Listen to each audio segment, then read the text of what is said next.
은혜가 풍성하신 하나님, 임마누엘 찬양대의 찬양을 기쁘게 흠양하신 주님께서 이 자리에 함께 예배하는 우리 모두에게 크신 은혜 허락해 주실 줄로 믿습니다. 임마누엘 찬양대의 찬양의 고백처럼 날마다 범사에 하나님을 찬송하고 찬양하며 늘 영광 올려 드리는 자리에 우리 모든 중앙의 예배자들이 다 있게 하여 주옵소서. 주의를 섬기고 또 예배를 수송드는 많은 손길들이 있습니다. 보이는 곳, 보이지 않는 곳에서 땀 흘리고 애를 쓰며 하나님을 바라보는데 저들에게 힘을 주시고 은혜를 주시며 하나님의 살아계심을 보여 주옵소서. 이 시간 우리 모두가 하나님의 말씀 앞에 섰습니다. 이 말씀, 지금도 살아 역사하시는 하나님께서, 내 삶을 가장 잘 아시는 하나님께서 나에게 주시는 생명의 말씀으로 받게 하시고 이 말씀에 온전히 순종할 수 있는 믿음도 더하여 주옵소서. 예배 모든 시종을 주님께만 온전히 의탁드리오니 주님 홀로 영광받아 주옵소서. 감사드리고 살아계신 예수님의 이름으로 기도하옵나이다. 아멘. 하나님은 사랑이시다. 우리가 정말 좋아하는 말씀입니다. 붙들고 있고, 그리고 그 사랑의 하나님께서 베풀어 주시는 은혜와 사랑 충만히 받기를 원하는 것, 우리 모두가 가지고 있는 갈망입니다. 그런데 신기할 정도로 공의의 하나님에 대해서는 우리가 그렇게 크게 마음을 쏟지 않습니다. 무섭거든요. 사랑의 하나님은 왠지 따뜻하고 평화롭고 은혜 가득하게 주시는 분 같고, 공의의 하나님 하면 왠지 꾸짖으시는 것 같고 우리를 책망하시는 것 같고 우리를 향해서 뭔가 심판의 메시지를 전하시는 것처럼 보이고, 그래서 사랑에 대해서 우리가 하나님의 속성을 강조합니다마는 성경은 우리 하나님은 사랑의 하나님이시면서 동시에 공의의 하나님이시라고 분명하게 기록하고 있습니다. 하나님께서 사랑이시며 동시에 공의가 있는 분이라는 걸 어디에서 확실히 드러났는가? 십자가입니다. 십자가를 통해서 그 십자가에서 살과 피를 다 내어주신 그 주님의 참혹한 모습을 보면서 공의의 하나님께서는 죄를 참지 못하시고 죄를 좌시하지 않으시고 죄에 대해서 반드시 심판하신다, 그 메시지를 분명하게 보여주셨습니다. 또 동시에 그 십자가를 통해서 우리에게 보여주신 사랑은 그 십자가에 저와 여러분이 못 박히지 않았다는 사실입니다. 원래 못이 박힐 거면 예수님께서 박히실 문제가 아니라 저와 여러분이 박혀야 됩니다. 그 예수님의 손에 못자국이 나야 될 것이 아니라 저와 여러분의 손에 못자국이 나야 됐고, 예수님의 발에 못자국이 나야 될 문제가 아니라 저의 발에, 우리들의 발에 못자국이 나야 됩니다. 그런데 죄 있는 인간을 위해 죄가 없는 주님께서 십자가를 지심으로 사랑의 하나님과 공의의 하나님께서 여전히 우리와 함께 하신다는 것을 십자가를 통해 분명하게 보여주십니다. 그 가는 여정, 그 십자가를 향해 가는 여정, 오늘 본문에도 계속 이어지고 있습니다. 그리고 그 십자가 달려 죽으시기까지 자신을 대속물로, 자신을 하나님 앞에 온전히 내어드린 그 주님의 모습을 보고 그 주님을 향해 여전히 분노하고, 그리고 그 마음에 하나님을 향한 진리에 대해서는 귀를 막고 눈을 막고 마음을 막은 여러 무리들이 등장합니다. 이 말씀을 함께 묵상하면서 주님, 회개해야 될 게 있으면 회개하는 시간 되게 하여 주옵소서. 그리고 주의 진리의 말씀을 내가 더 사모할 수 있는 간절한 믿음도 허락하여 주옵소서. 그래서 나를 대속해서 십자가 지신 주님의 은혜를 더 많이 알아가는 은혜가 우리 모두에게 있기를 간절히 원하오니 주님, 깨달음의 은혜를 허락하여 주옵소서. 함께 은혜 받고 회개하고 또 주 앞에 돌아가는 복된 시간 되시기를 주님의 이름으로 축원드리겠습니다.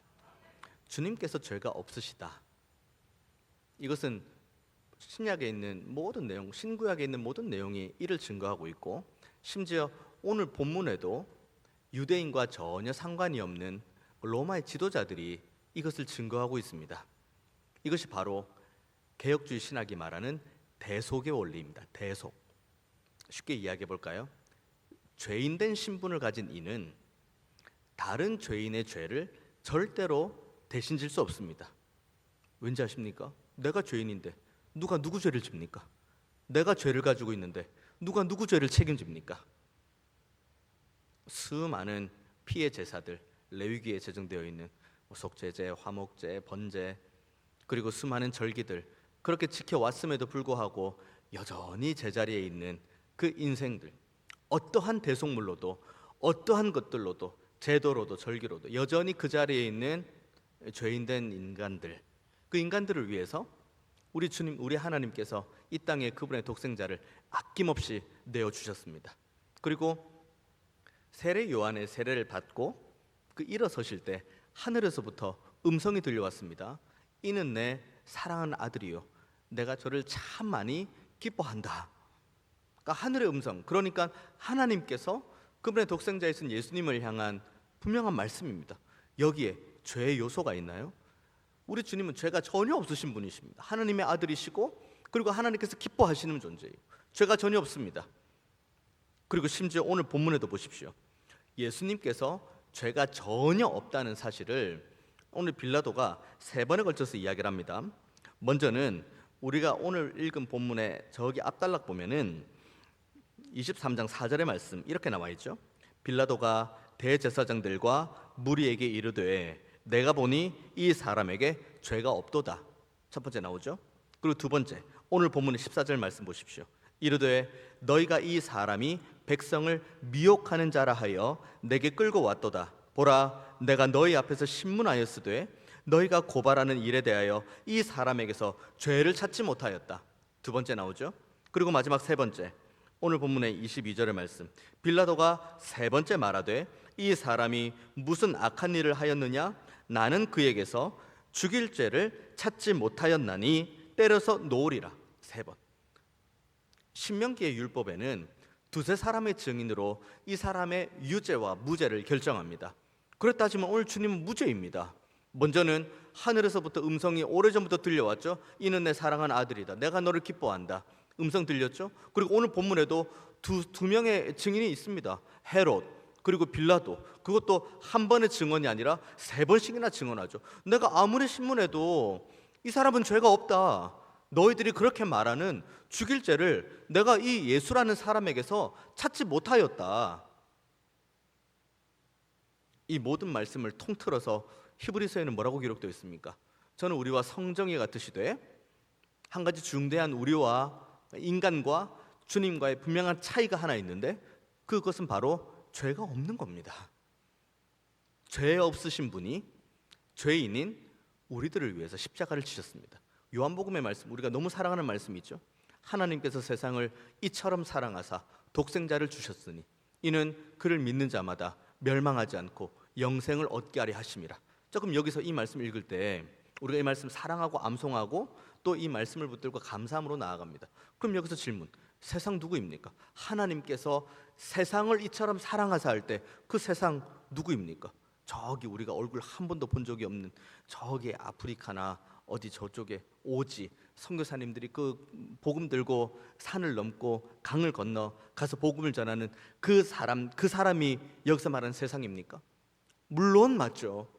하나님께서 택하신 그 한 사람, 세상 맞습니다. 그런데 우리가 조금 더 집중해서 봐야 될 것은 하나님께서 세상을 이처럼 사랑하사의 그 세상은 지금 이 자리에서 예배하는 저와 여러분입니다. 하나님께서 저와 여러분의 죄를 위해서 십자가를 지셨습니다. 우리의 원죄와 그리고 여전히 죄의 속성 가운데에서 날마다 범죄하는 이 죄인된 신분인 우리들을 대신해서 우리 주님께서 십자가를 지셨습니다. 우리가 하나님의 백성답게 살아간다. 자, 하나님의 백성이라는 정체성은 부여받았습니다. 나는 교회 다니는 사람, 나는 주일에 예배하는 사람, 그리고 나는 십자가 달려 죽으시고 부활하신 주님을 믿는 사람, 이것으로 우리의 정체성을 씌웁니다. 자, 그러면 이 정체성을 가지고 우리가 월요일부터 토요일까지 얼마나 치열하게 이 고민하면서 살아갑니까? 어떻게 하면 주님을 기쁘시게 할까? 어떻게 하면 그 한여름의 냉수와 같은 존재가 되어서 우리 하나님의 마음을 시원하게 할까? 어떻게 하면 나를 대신해 십자가에서 죽으시고 부활하신 그 주님의 마음에 합당한 삶을 살아갈 수 있을까? 이 질문 우리 얼마나 많이 합니까? 월요일부터 토요일까지 시간을 지내는 가운데 이 질문을 많이 하면 많이 하는 그 사람들의 그 힘이 어디에 있는지 아십니까? 맞아. 죄 없으신 주님께서 한없는 죄인인 나를 대신해 십자가를 지셨다. 대속의 은혜, 나를 대신 죽으시고 부활하신 그 그리스도의 대속의 은혜, 이 대속의 은혜가 우리의 마음을 계속해서 만지고 우리의 삶을 계속해서 만지고, 이것을 우리가 마음 가운데 삶 가운데 경험하면 경험할수록 하나님의 대속의 은혜를 내가 충만하게 누리면 누릴수록 우리가 하는 질문은 어떻게 하면 하나님을 기쁘시게 할까? 어떻게 하면 우리 주님의 마음을 시원케 할까? 어떻게 하면 내가 하나님께서 주신 이 생명의 말씀을 붙들고 정말 진리대로 그 길이요 진리요 생명 되신 주님과 동행할 수 있을까? 이 고민합니다. 근데 이것이 우리의 머릿속으로만 맴도는 하나의 지식이죠.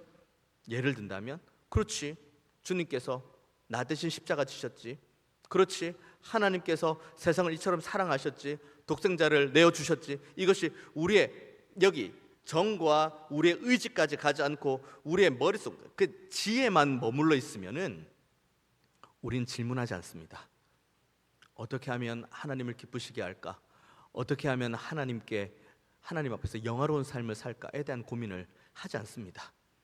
바라기는, 이 질문을 간절히 하기 원하시면, 내가 어떻게 하면 주를 기쁘시게 할까 간절히 질문하고 하나님의 은혜를 구하기 원한다면 먼저 이거 두고 기도하십시오. 주님, 주의 십자가 죽으심과 부활이 바로 나의 죄를 위한 것이라는 것을 제가 철저히 깨닫게 하여 주옵소서.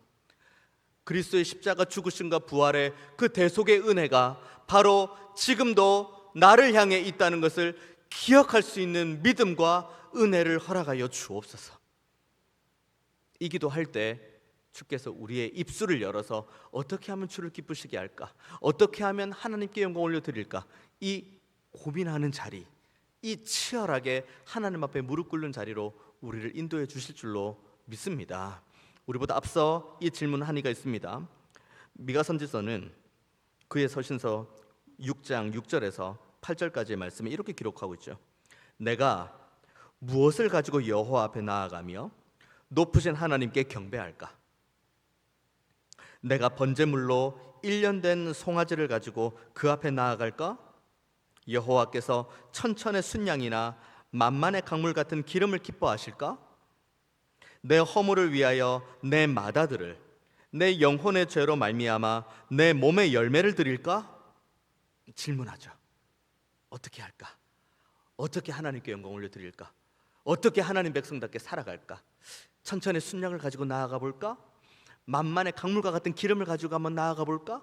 뭘로 나아가 볼까? 내 죄를 위해서 내 마다들도 한번 바쳐볼까? 그리고 그 다음에 대답을 합니다.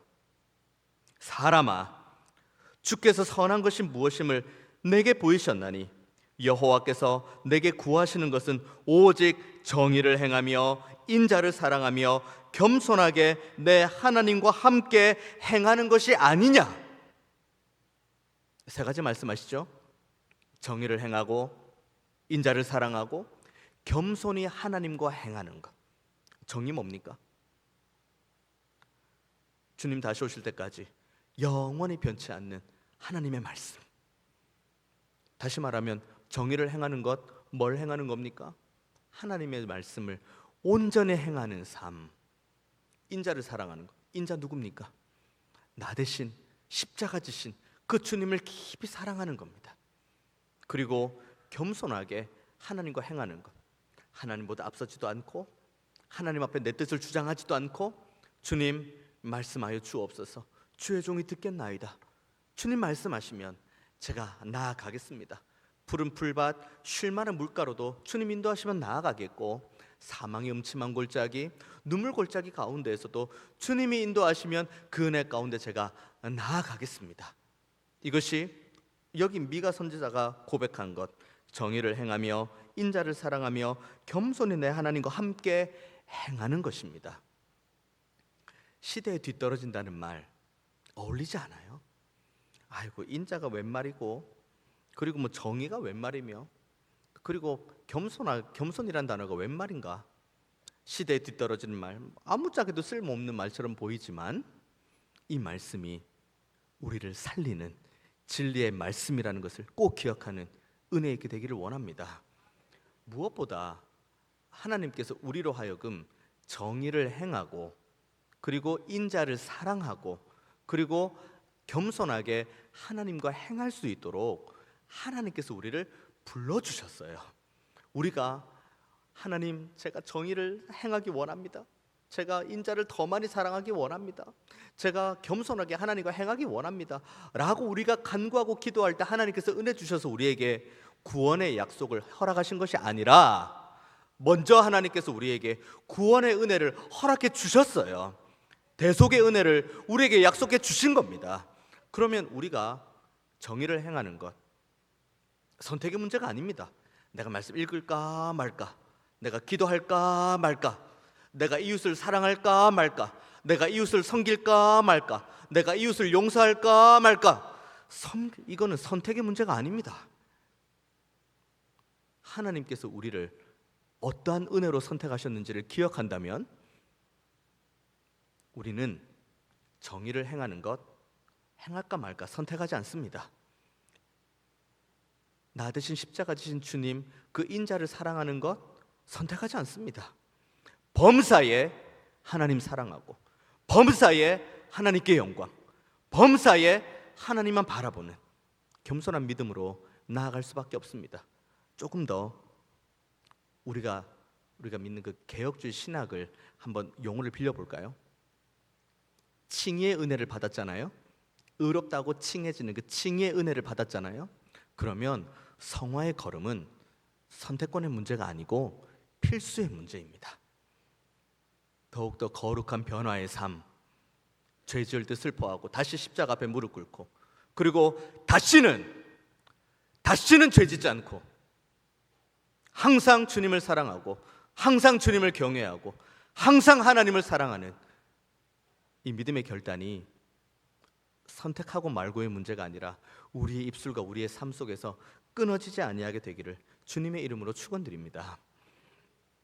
이렇게 빌라도가, 그리고 헤롯이, 그리고 하늘에서부터 들려오는 여러 음성들이 주님 죄 없다고 이야기를 하거든요. 풀어주면 됩니다. 죄가 없으니까요. 그런데 이들에 대한 당시 유대의 종교 지도자들, 구약에 가장 정통한다고 스스로 자부하는 이들 뭐라고 대답합니까? 18절의 말씀, 무리가 일제히 소리질러 이르되 이 사람을 없이 하고 바라바를 우리에게 놓아주소서. 21절 말씀, 그들은 소리질러 이르되 그를 십자가에 못 박게 하소서, 십자가에 못 박게 하소서. 23절, 그들이 큰 소리로 재촉하여 십자가에 못 박기를 구하니 그들의 소리가 이긴지라. 이 본문을 쭉 묵상하면서 그런 생각할 수 있습니다. 나랑은 별 상관없는 말씀 같은데, 내가 언제 주님을 십자가에 못 박아라고 크게 소리를 친 적이 있었던가? 내가 주님은 죽을 죄를 지은 죄인이라고, 저렇게 살려두면 안 된다고, 죽여야 된다고 내가 그렇게 외친 적이 있었던가? 별로 없거든요. 이 집단의 광기, 이성은 마비됐죠. 집단 지성도 무너졌죠. 그리고 이 원인 모를, 정체 모를 이 분노에 휩싸여 있습니다. 누가요? 로마인들이요? 누가요? 로마 지도자들이요? 아니요. 구약을 믿고 구약의 말씀에 정통하고 구약에 기록된 메시아를 간절히 기다리는 종교 지도자들이요. 이들의 집단 지성은 마비되었고, 이들의 이성은 이미 판단력을 상실했고, 이들의 감정은 분노에 휩싸여 있고, 그 가운데에 눈앞에 펼쳐져 있는 완벽한 메시아, 말씀이 육신이 되어 이 땅 가운데 오신 그 예수님, 그 예수님 향해 이들 뭐라 그럽니까? 십자가에 못 박아야 된다고, 죽여야 된다고. 죽일 자 없는데 무슨 말씀이냐고. 죽여야 된다고. 내가 여러 번 신문했는데 죽일 자가 전혀 없는데 무슨 말씀이냐고. 십자가에 못 박아라고. 십자가에 못 박아 죽어야 된다고. 그 얘기를 하고 있습니다. 우리랑 상관이 없는 것처럼 보이지만 한번 다시 뜯어서 한번 볼까요? 18절의 말씀, 무리가 일제히 소리질러 이르되 이 사람을 없이 하고 바라바를 우리에게 놓아주소서. 21절의 말씀, 그들은 소리질러 이르되 그를 십자가에 못 박게 하소서, 십자가에 못 박게 하소서. 23절의 말씀, 그들이 큰 소리를 재촉하여 십자가에 못 박기를 구하니 그들의 소리가 이긴지라. 모든 주어가 누구입니까? 주어가 하나님입니까? 인간입니까? 모든 주어가 다 인간이에요. 구약을 알고 있고 구약에 정통하고 메시아를 간절히 나름 고대한다고 고백하는 이들이 지금 주님을 십자가에 못 박아야 된다고 이야기하는데 그 주어가 자기예요. 이걸 두 글자로 한번 표현해 볼까요? 교만입니다. 교만. 자신들이 마치 대단한 심판자인 것처럼 보이는 교만, 내가 마치 하나님의 자리에 있는 것처럼 여겨지는 오만. 창세기 1장부터 쭉 읽어보십시오. 하나님께서 온 우주 만물을 어떻게 창조하셨습니까? 그리고 하나님께서 인간을 어떻게 창조하셨습니까? 흙을 빚어 하나님의 형상대로 쭉 만드셨죠. 그리고 그 코에 생기를 불어넣으시니 생명이 되었습니다.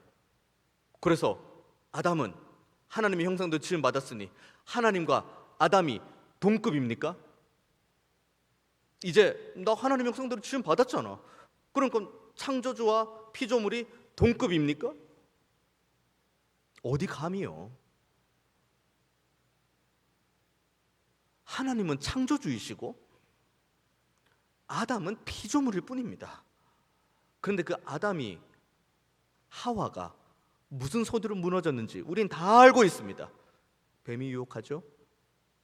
뱀이 유혹하는 그 말들 중에 가장 달콤한 말이 뭔지 아십니까? 먹음직도 하고 보암직도 하다? 아니요. 뱀이 유혹하는 말 중에 가장 달콤한 말은 너희들이 하나님과 같게 될 거다. 이 말이 이들에겐 가장 달콤한 유혹이었습니다. 이후에 구약을 읽어가는 모든 걸음걸음을 보십시오. 하나님 앞에서 책망받고 죄라고 책망받았던 그 모든 순간에 무슨 죄가 가장 큰 죄인지 아십니까? 교만의 죄. 내가 하나님과 똑같다는, 내가 하나님의 자리에 있을 수 있다는 그 착각의 교만, 내가 하나님과 동일한 존재라고 여기는 그 오만. 오늘 본문도 똑같이 이야기해요. 십자가에 못 박으세요. 십자가에 못 박으세요. 누가 누구에게 십자가를 못 박으라고 이야기를 합니까? 예수님께서 십자가에 달리신 이유를 사도행전은 뭐라고 기록하는지 아십니까? 오늘 본문의 내용을 고스란히 가지고 옵니다. 그 성에 헤롯과 빌라도와 그리고 종교 지도자들이 다 모였다. 사도행전 4장의 기록입니다.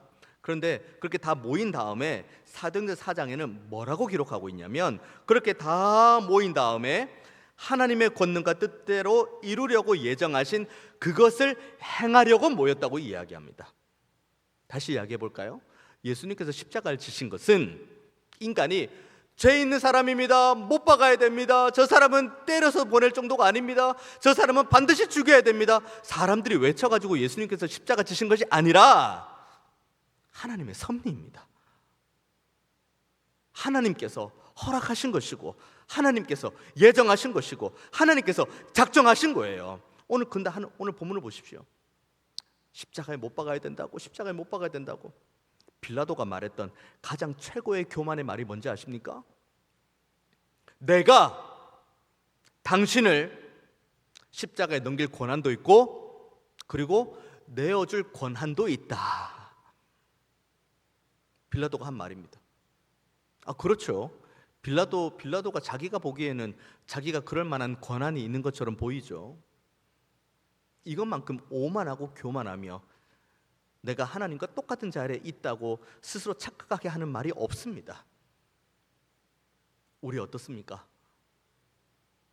우리는 지금 우리의 삶을 하나님 앞에서 신실하게 진실하게 살아간다는 믿음 안에 살아갑니까? 우리가 지금 흘리고 있는 모든 눈물도 하나님의 섭리 안에 있고 그리고 우리가 가지고 있는 모든 근심과 고민과 염려도 하나님의 섭리 안에 있고, 우리가 가지고 있는 기쁨과 감사의 제목도 하나님의 섭리 안에 있다는 사실을 믿는다면, 우리는 겸손하게 하나님과 주신 말씀 앞에 무릎 꿇고 말씀을 통해서 내 눈물을 해석해 갑니다. 말씀을 가지고 내 근심과 염려를 해석해 갑니다. 그리고 이 말씀을 가지고 내 모든 기쁨과 감사의 제목을 해석해 갑니다. 그러면 그 끝이 뭔지 아십니까? 하나님께 영광이죠.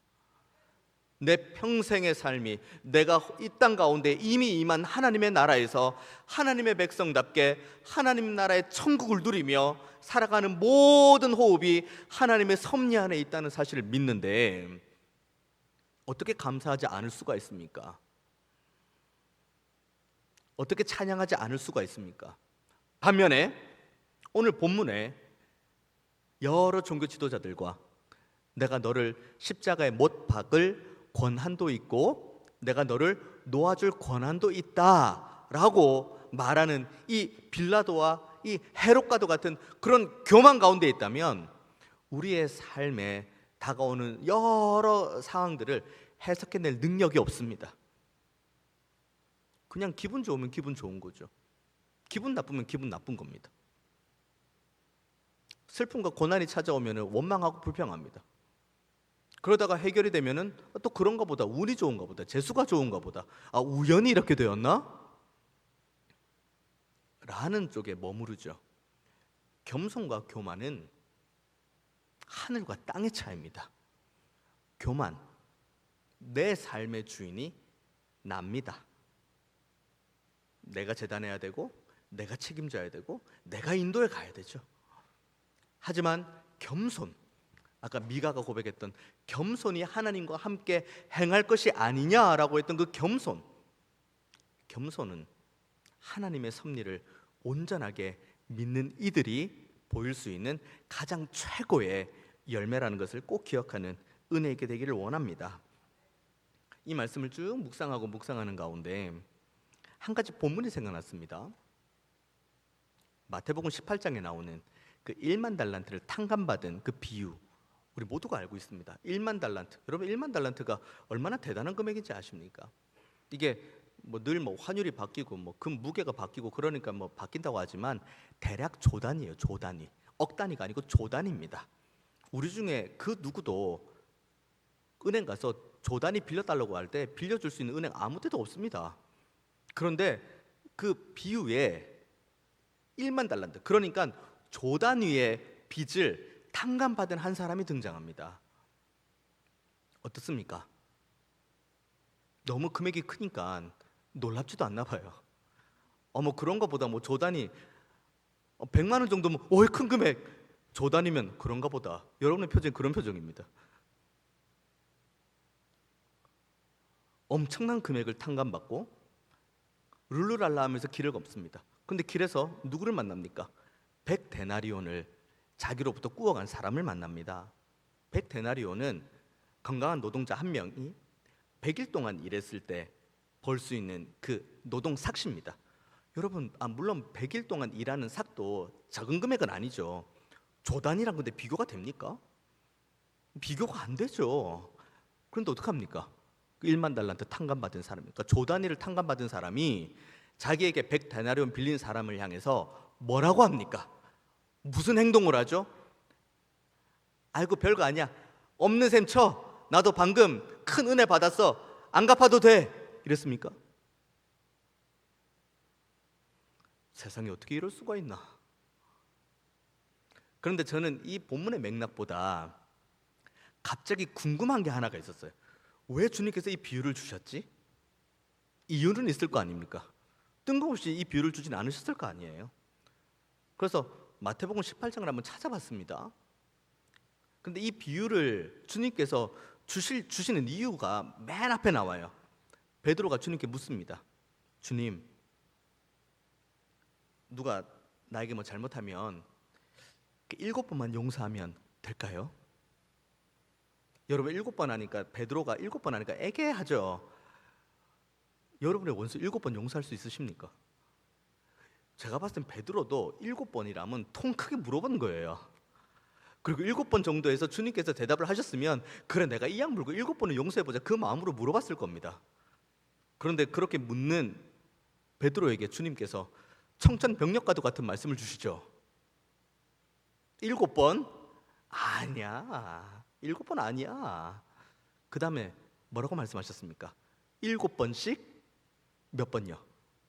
70번. 7번씩 70번을 용서하래요. 아니 베드로도 나름 7번 할 수 있을까?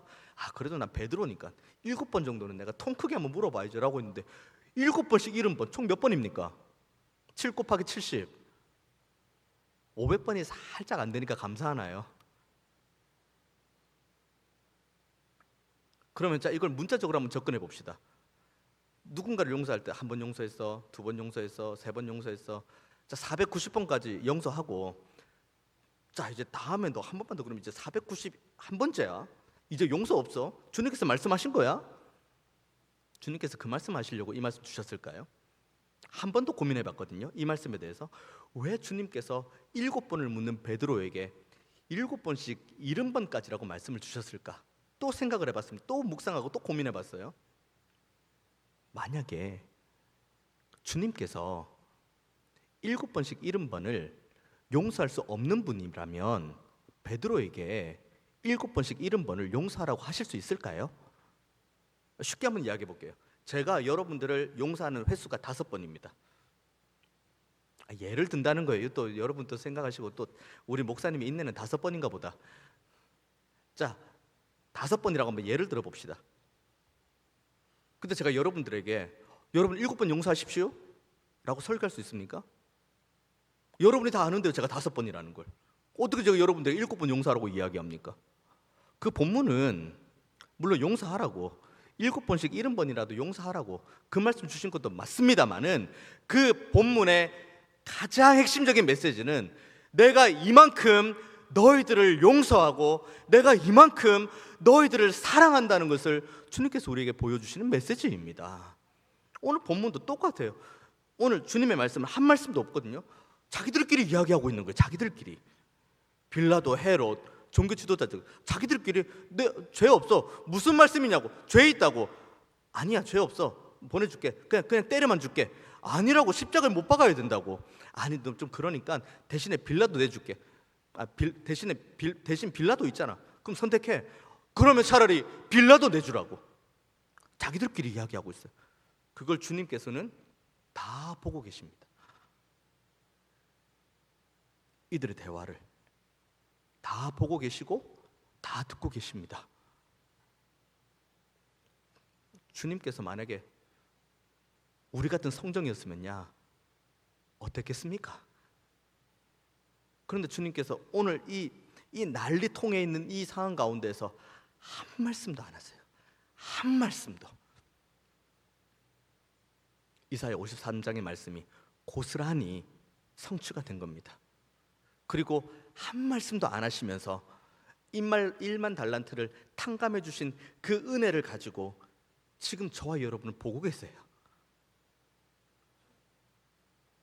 우리의 월요일부터 주일까지의 우리의 24시간 우리가 호흡을 가지고 살아가는 모든 순간을 우리 주님께서 그 1만 달란트 탕감해 주신 그 뜨거운 은혜로 대속의 은혜로 우리를 바라보고 계십니다. 어떻게 살아야 될까요? 이 은혜를 마음껏 누리면 누릴수록 우리는 저 죽음 유에 가를 천국에서의 그 맛을 이 땅에서도 보게 될 줄로 믿습니다. 이미 임한 하나님의 나라라고 주님 분명히 말씀하셨잖아요. 그럼 이미 임한 하나님의 나라면 저 천국에서 누리는 수많은 감격들을 이 땅에서도 맛보할 수 있죠. 언제요? 이미 임한 하나님의 나라라고 말씀하신 주님을 온전히 믿을 때, 그 주님께서 나의 그 1만 달란트보다도 더 무거운 죄를 대신해서 십자가 지셨다는 이 믿음이 내 머리를 통과하고 내 마음, 이 정을 통과해서 내 의지의 자리까지 나아갈 때 바로 그 자리에서 우리는 하나님의 나라를 맛보아 알게 될 줄로 믿습니다. 타협하지 마십시오. 정의를 행하는 가운데 타협하지 마십시오. 인자를 사랑하는 데에 타협하지 마십시오. 겸손하게 하나님과 행하는 가운데 어떠한 것과도 타협하지 마십시오. 우리 주님, 우리 사랑 많으신 주님, 저와 여러분을 위해 십자가를 지셨습니다.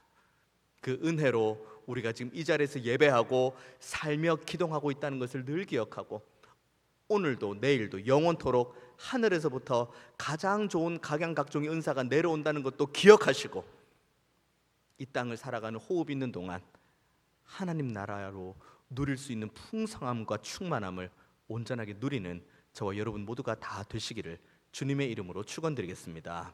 기도하겠습니다. 은혜가 풍성하신 하나님, 우리 주님을 더 많이 사랑하기 원합니다. 인자를 사랑하고 주신 말씀에 온전히 순종하며, 그리고 겸손하게 하나님과 행하는 우리 모든 중앙의 예배자들 다 되게 하여 주옵소서. 감사드리고 살아계신 예수님의 이름으로 기도하옵나이다. 아멘.